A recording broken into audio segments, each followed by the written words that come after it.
ایک لنگڑے صحابی کا جذبہ جہاد۔ حضرت عمر بن جمو انصاری رضی اللہ تعالیٰ عنہ ایک لنگڑے صحابی تھے۔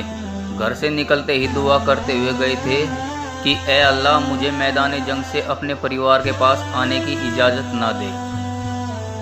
ان کے 4 بیٹے بھی جہاد میں شامل ہوئے تھے۔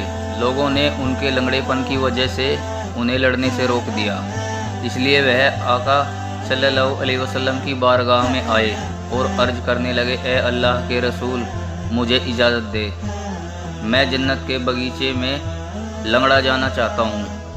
ان کے گڑ گڑانے، بہت رونے اور ان کے اللہ کی راہ میں جہاد کے جذبے کو دیکھ کر آپ صلی اللہ علیہ وسلم کا دل ہل گیا اور آپ نے انہیں جنگ کی اجازت دے دی۔ وہ صحابی رسول خوشی سے اچھل پڑے اور اپنے بیٹوں میں سے ایک کو اپنے ساتھ لے کر کفار کے جھنڈ میں گھس گئے۔ حضرت ابو طلحہ رضی اللہ تعالیٰ عنہ سے روایت ہے کہ میں نے حضرت عمر بن جمو رضی اللہ تعالیٰ عنہ کو دیکھا جب وہ میدان جنگ میں یہ کہتے ہوئے چل رہے تھے، کافروں میں جنتی ہوں، مجھے جنت کی طلب ہے۔ ان کا ساتھ دیتے ہوئے ان کا بیٹا بھی بڑی بہادری سے تب تک لڑ رہا تھا جب تک کہ دونوں شہادت پر فخر کرتے ہوئے جنت کے باغیچے میں نہیں پہنچ گئے۔ جنگ ختم ہونے کے بعد حضرت عمر بن جمو کی زوجہ جنگ کے میدان میں پہنچی اور اپنے شوہر اور اپنے بھائی اور بیٹے کے جسم کو دفنانے کے لیے اونٹ پر مدینے میں لانا چاہتی تھی، حالانکہ اس اونٹ نے مدینے کی اور ایک قدم بھی نہیں بڑھایا بلکہ جنگ کے میدان کی اور ہی بھاگتا رہا۔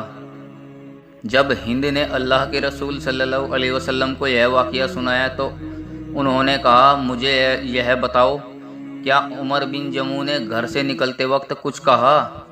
ہند نے کہا کہ ہاں، وہ دعا کر کے گھر سے نکل گئے تھے کہ اے اللہ مجھے جنگ کے میدان سے میرے پریوار اور دوستوں کے پاس آنے کی اجازت نہ دے۔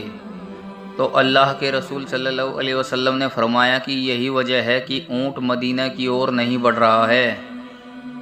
جب ایمان مضبوط ہو تو جسم کی کمزوری نہیں دیکھی جاتی، اور اس کی عظیم مثال اللہ کے یہ معذور صحابی ہے۔ اللہ ہمیں بھی ان کے جذبے کا ایک قطرہ ہی عطا کر دے، آمین۔